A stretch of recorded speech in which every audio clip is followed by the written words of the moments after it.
سے اعوذ باللہ من الشیطان الرجیم بسم اللہ الرحمن الرحیم صاد، یہ حروف مقطعات ہیں جو اللہ اور اس کے محبوب صلی اللہ علیہ وآلہ وسلم کے درمیان ایک آپ سمجھ لیں کمیونیکیشن کے کوڈ ورڈز ہیں جن کی تفصیلات امت کو نہیں بتائی گی، اور نہ یہ کوئی ایسی چیز تھی کہ جس کی وجہ سے کوئی قرآن حکیم کی تعلیمات میں کوئی نقص پڑ جاتا کہ اگر ان کے مطالب نہ بتائے جاتے۔ یعنی یہ متشابہات میں سے ہیں جو سورہ آل عمران کی آیت نمبر 7 میں ہے، یہ محکمات میں سے نہیں ہے۔ والقرآن ذی الذکر، قسم ہے قرآن پاک کی جو کہ سراپا نصیحت ہے۔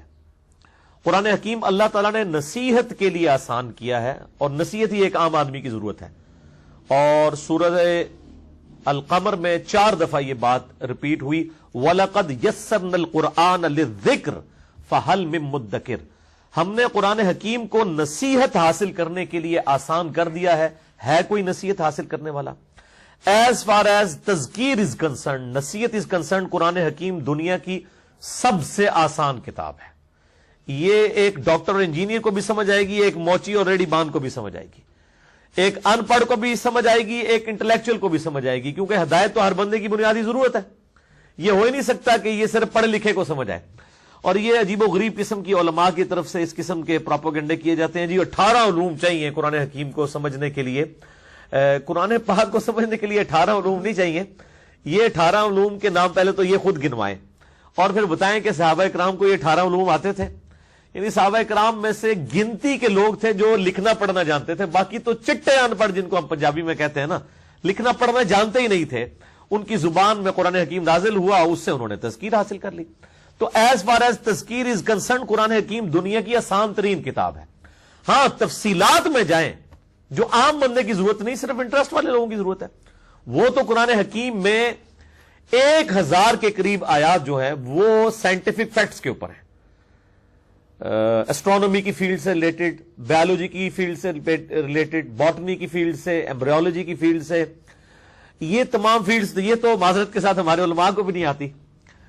تو یعنی آلموسٹ تقریباً 6500 کے قریب آیات میں سے 1000 آیات فزیکل فنامنا آف نیچر، قانون قدرت سے تعلق رکھنے والی ہیں، جن میں سے اکثر باتیں ہمارے علماء کو بھی نہیں آتی ہیں کہ اگر ان کی تفصیلات پوچھی جائیں، صرف اس کی آبزرویشن ہے، وہ تو سب کر رہے ہیں۔ تو وہ علوم تو پھر علماء کو بھی نہیں آتے۔ سائنس کا علم کتنے علماء کو آتا ہے؟ وہ تو پرانی منطق لے کے چل رہے ہیں۔ تو قرآن حکیم تذکیر کے لیے آسان ہے، یاد دہانی کے لیے، نصیحت کے لیے۔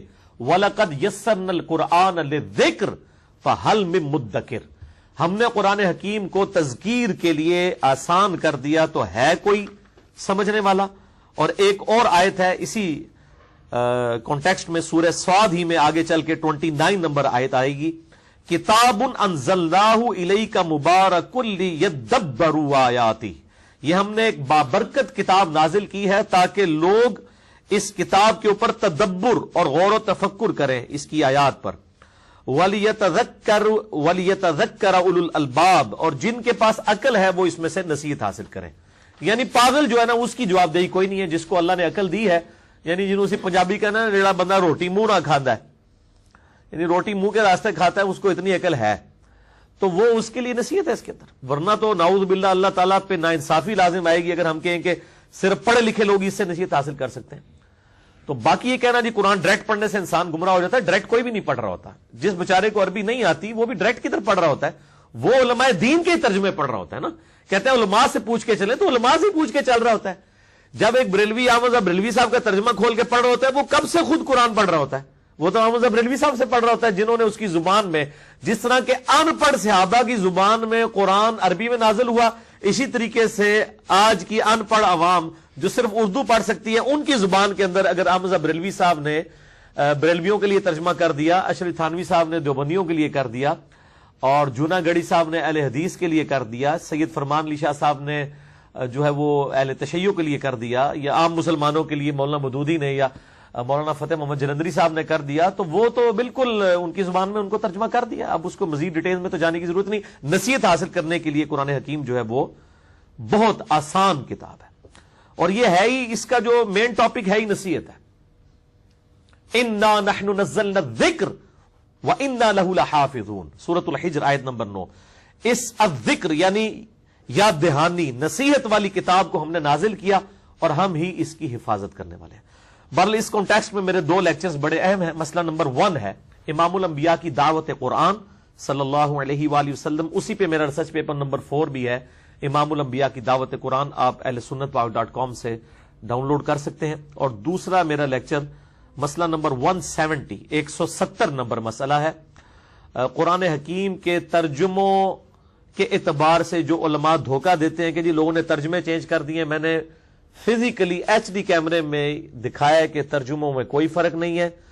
البتہ جب ایک زبان کو دوسری زبان میں ٹرانسلیٹ کیا جاتا ہے تو الفاظ کے چناؤ میں فرق آ جاتا ہے, اور وہ آبویس ہے. آپ 10 MA پاس انگلش بٹھا لیں جن کو اردو بھی آتی ہو, اور ایک انگلش میں مضمون دیں ان کو کہ اس کا اردو میں ترجمہ کر دیں, تو کیا 100% وہ 10 کے 10 لوگ ایک جیسے الفاظ کے چناؤ کے ساتھ ترجمہ کریں گے؟ نہیں. لیکن مفہوم ایک ہی ہوگا. یہ نہیں ہوگا کہ بسم اللہ الرحمن الرحیم کا ترجمہ ایک جو ہے وہ کر رہا ہو اللہ کے نام سے شروع اور دوسرا کر رہا ہو شیطان کے نام سے شروع. یہ تو نہیں کر رہا ہوگا.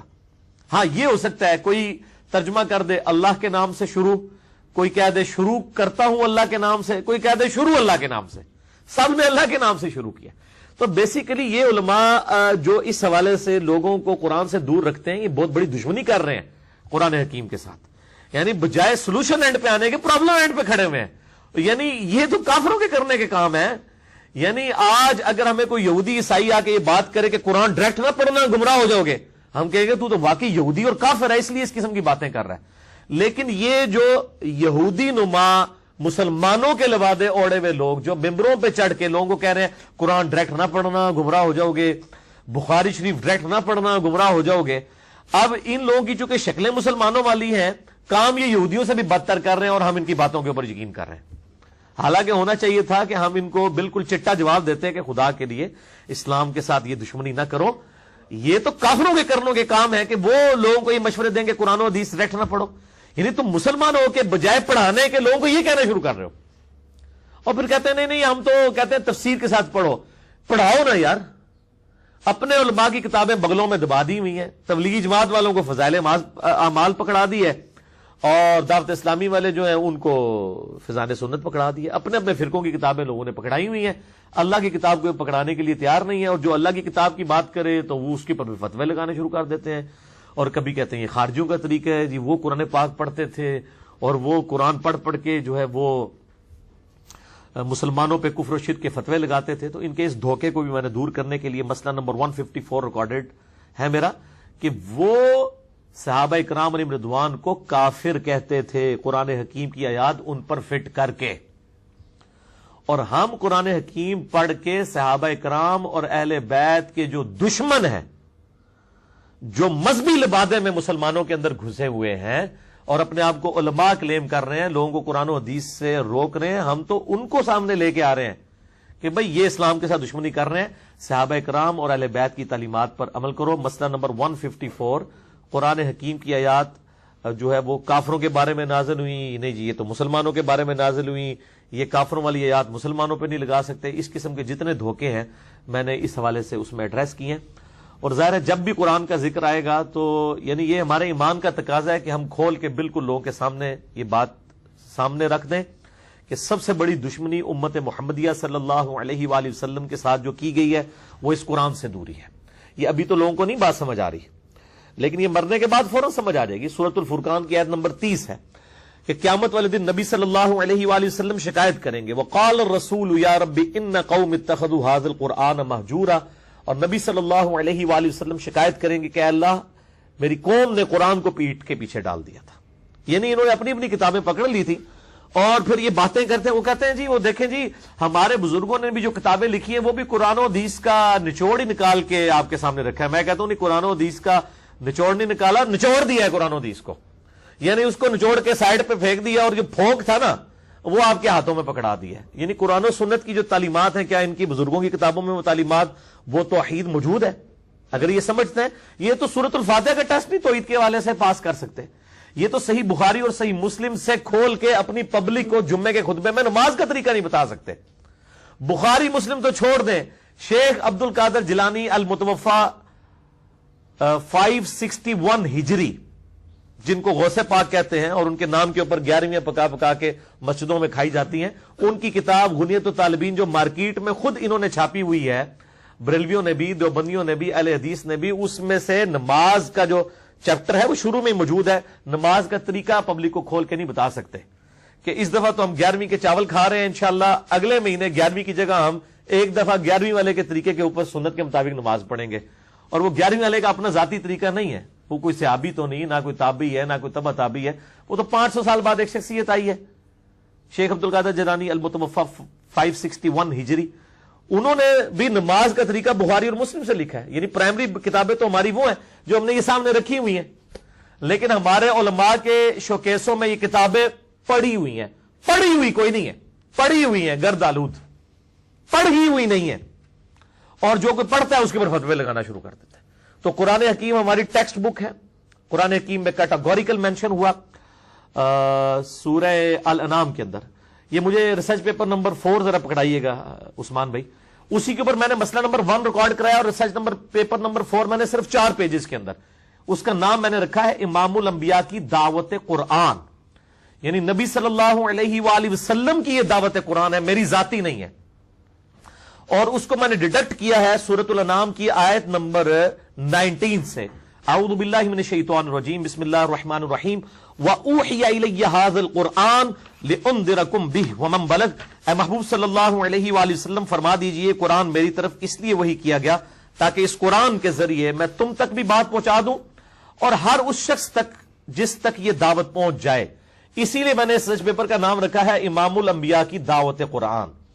صرف 4 پیجز کے اوپر 50 آیات سے قرآن حکیم کی دعوت کا خلاصہ، قرآن حکیم کی امپورٹنس کیا ہے اس حوالے سے، یعنی اس پہ میں نے کئی ٹاپکس کور کر دیے صرف 4 پیجز کے اندر۔ جسے شوق ہے تو مسئلہ نمبر 1 میرا دیکھے، اس کو میں نے مسئلہ نمبر 1 اسی لیے قرار دیا، اور یہ ریسرچ پیپر بھی پڑھ لیا جائے، یہ 4 پیجز ہے صرف، یعنی وہ یہ آپ کو ریسرچ پیپر جتنے بھی یہاں 50-60 کے قریب لوگ بیٹھے ہیں، ان کو اینڈ پہ جتنے ریسرچ پیپر ملتے ہیں ان میں سے ایک ہی ریسرچ پیپر بھی آپ کو مل جائے گا۔ اور مسئلہ نمبر 1 اور مسئلہ نمبر 170 یہ 2 میرے یعنی زندگی کے ایسٹس ہیں جو میں نے اس حوالے سے ریکارڈ کروائے ہیں تاکہ اس امت کو بتایا جائے کہ آپ کی ٹیکسٹ بک صرف قرآن ہے۔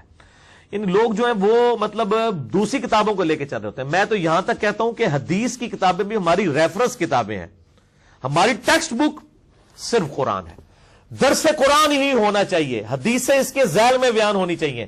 میں تو درس حدیث، درس فقہ، درس تصوف کسی کے بھی حق میں نہیں ہوں، صرف درس قرآن دے، اس کے ذیل میں آپ صحیح الاسناد حدیث بھی بیان کریں اور جو صحیح سند کے ساتھ واقعات ہیں ضرور بیان کریں، لیکن ٹیکسٹ بک جو نبی علیہ السلام دے کے گئے امت کو، وَأُوحِيَ إِلَيَّ هَذَا الْقُرْآنُ لِأُنذِرَكُم بِهِ وَمَن بَلَغَ۔ اے محبوب صلی اللہ علیہ وآلہ وسلم فرما دیجئے قرآن میری طرف اس لیے وحی کیا تاکہ اس کے ذریعے میں تم تک بھی تذکیر کروں، نصیحت کروں، ڈر سناؤں، اور جس تک بھی یہ کتاب پہنچ جائے وہ بھی اسی کتاب کے ذریعے لوگوں کو تبلیغ کرے۔ یہی نبی صلی اللہ علیہ وآلہ وسلم کا انسٹرومنٹ آف دعوت ہے۔ الحمدللہ۔